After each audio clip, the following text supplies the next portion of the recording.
Hebreos en su capítulo 2 y sus versos 1 y 3, en un capítulo que se titula Una salvación tan grande. Por tanto, es necesario que con más diligencia atendamos a las cosas que hemos oído, no sea que nos deslicemos.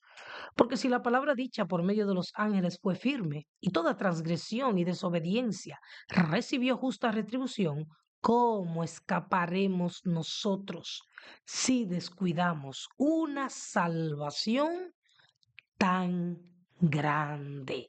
Sí, lo que Cristo hizo por nosotros al ocupar el lugar nuestro en aquella cruz, al ser Dios y descender de su divinidad y venir a esta tierra y convertirse en un hombre, venir en carne y sufrir todos los dolores, todas las humillaciones, todos los rechazos que recibió, aún atravesar la misma muerte, aunque la venció, fue algo demasiado grande. No existen palabras para describir, ni nunca nos alcanzará la vida para agradecerle a Dios por ese regalo maravilloso de su Hijo Jesucristo. Pero es muy lamentable ver cómo hoy en día nos llamamos o llamamos a otros cristianos, cuando la palabra cristianos está hablando de una persona que sigue a Cristo. Y nosotros tenemos que entender que seguir a Cristo conlleva un camino estrecho, conlleva una renuncia sobre todas las cosas a nuestro propio yo y al mundo donde Dios nos ha puesto, no para que participemos del mundo, sino para que le hablemos y demos ejemplo a este mundo de quién es Él. Para nosotros es muy fácil pasar a un llamado y confesar a Jesucristo como Salvador. Muchos hacen la confesión de la boca para afuera, pero como bien dice el texto, no creen en su corazón. Otros entienden que ir a la iglesia, leer la Biblia, hacer buenas obras y quizás no hacerle daño a nadie es suficiente para entender, obtener y valorar la salvación. Hoy en día vemos cómo se predica una gracia barata, la gracia de Dios, que es un regalo inmerecido. Es lo primero que tenemos que saber. No merecíamos tanto amor. No merecíamos que Dios entregase su único hijo por cada uno de nosotros. Cuando vemos el libro de Isaías, en los versos 3 y 4, al 6, perdón, donde hay un relato de lo que Cristo padeció por ti y por mí. Y ahí podemos ver el sufrimiento cruento que Él atravesó. ¿Para qué? Para darnos una salvación tan grande. Y como esa salvación es tan grande y tan costosa, nosotros tenemos que aprender a valorarla. Y solo hay una manera de valorar esa salvación y es obedeciendo y haciendo la voluntad de Dios. No hay otra. Jesús mismo dice, el que me ama, Juan capítulo 14, verso 24.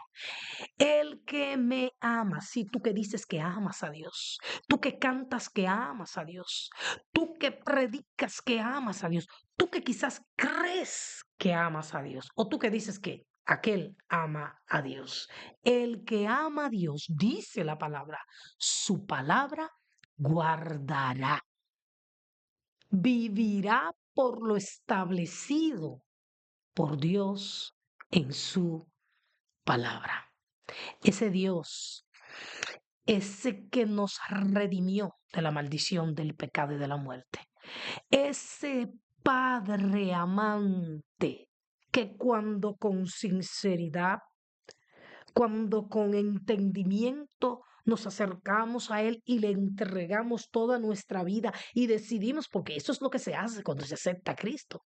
Vuelvo y digo, tú puedes pronunciar la oración de fe, pero si luego de ahí tú no vives a la manera de Dios, lamentablemente estás descuidando una salvación que costó tanto sufrimiento.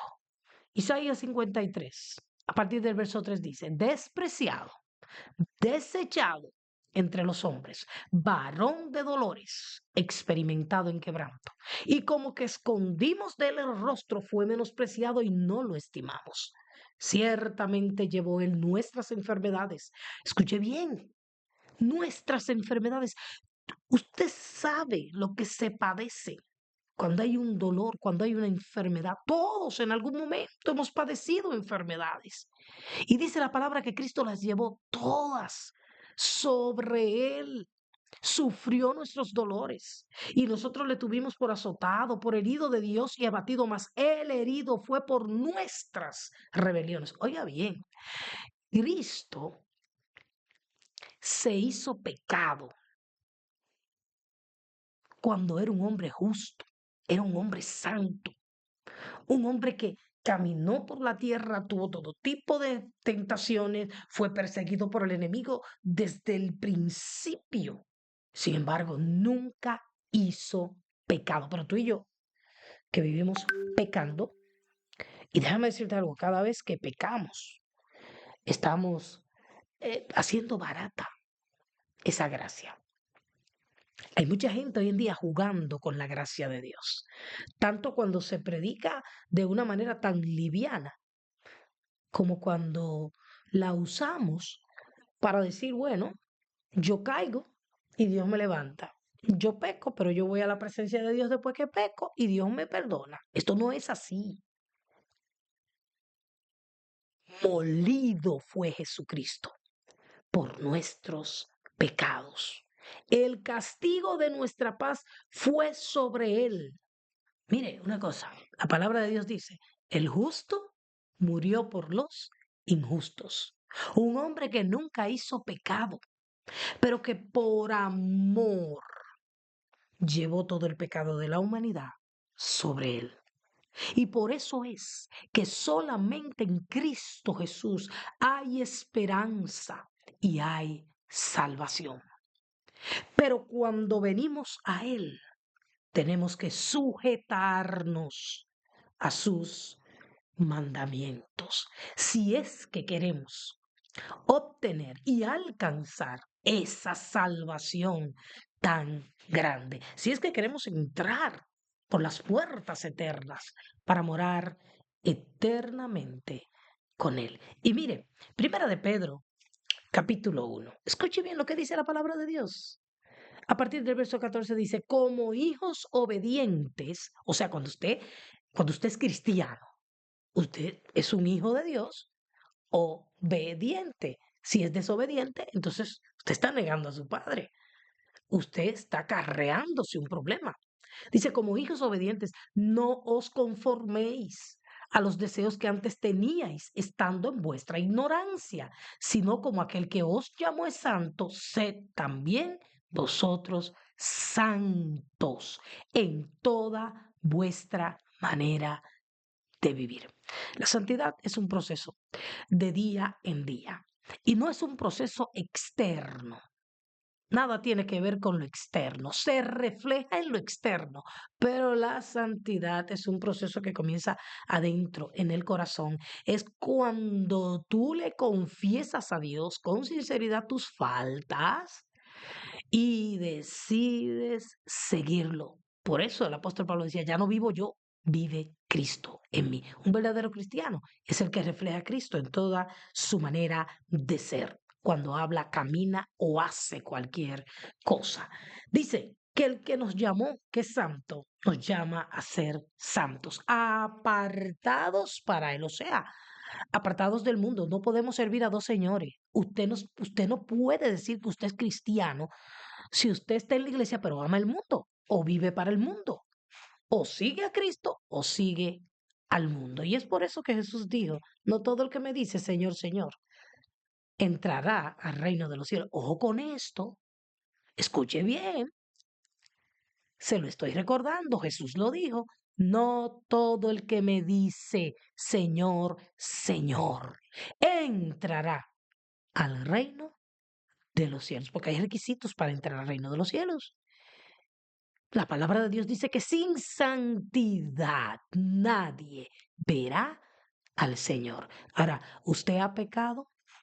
¿Usted está escuchando esta palabra y usted entiende que usted no está en buena relación con Dios? ¿Que usted no está guardando la palabra de Dios? ¿Que usted realmente sus intenciones son ser una persona religiosa, una persona que se congrega, que participa, que quizás es líder, pastor, evangelista, un cristiano nominal, pero que no tiene una relación con Dios, que no puede entrar a la presencia del Padre porque sabe que ha pecado, pero ni confiesa su pecado, ni tampoco quiere dejarlo? Si usted no se aparta del mundo, de la carne, de los deseos de la carne, usted no podrá vivir en santidad. Y la palabra de Dios es clara. Esto no hay que explicarlo. Sin santidad nadie verá al Señor. Y por ahí usted puede entonces entender lo que es ser cristiano, lo que implica aceptar el llamado del Señor y convertirnos en hijos e hijas de Él. Y si invocáis por Padre a aquel que sin acepción de personas juzga según la obra de cada uno, esto es otra cosa. Señores, ser cristiano es dar frutos, mostrar en toda nuestra manera de ser los frutos del Espíritu. Conducíos en temor todo el tiempo de vuestra peregrinación, sabiendo, esto hay que saberlo, esto hay que entenderlo. ¿Usted quiere ser un verdadero cristiano? ¿Usted quiere obtener esta salvación tan grande? ¿Usted quiere cuidarla? Mire, grábese este pasaje de Primera de Pedro 1:18, sabiendo que fuisteis rescatados de vuestra vana manera de vivir, la cual recibisteis de vuestros padres, no con cosas corruptibles como oro y plata, sino con la sangre preciosa de Cristo, como de un cordero sin mancha y sin contaminación. Aleluya. Escuche bien. Cuando usted sabe, entiende que usted fue comprado, no con plata ni con oro. Por eso la gracia de Dios es gratis, pero el hecho de que sea gratis, por gracia soy salvo y no de vosotros, pues es don. El hecho de que sea gratis no significa que no tiene un costo, un precio altísimo. Usted fue comprado a precio de sangre. Alguien que no merecía morir ni pasar por el dolor más grande que ha pasado un ser humano, lo pasó por usted. ¿Y por qué lo hizo? Por amor a nosotros. Al que no conoció pecado, por nosotros lo hizo pecado, para que nosotros fuésemos hechos justicia de Dios en él, porque la paga del pecado es muerte, pero el regalo, la dádiva de Dios es vida eterna en Cristo Jesús, Señor nuestro. Por eso, Mateo capítulo 16:24, este es el llamado del Señor a los que somos y queremos mantener, cuidar esa salvación. El que quiera ser mi discípulo debe negarse a sí mismo, tomar su cruz y seguirme. En otras ocasiones les he explicado que tomar la cruz no es que este hijo rebelde, este esposo o esposa complicado, esta persona, este yugo, no, no, no, no, no. Cuando Jesús dice, tome su cruz y siga, me está diciendo, hagan mi voluntad, una voluntad que es buena, agradable, perfecta y que está explícita en la palabra de Dios.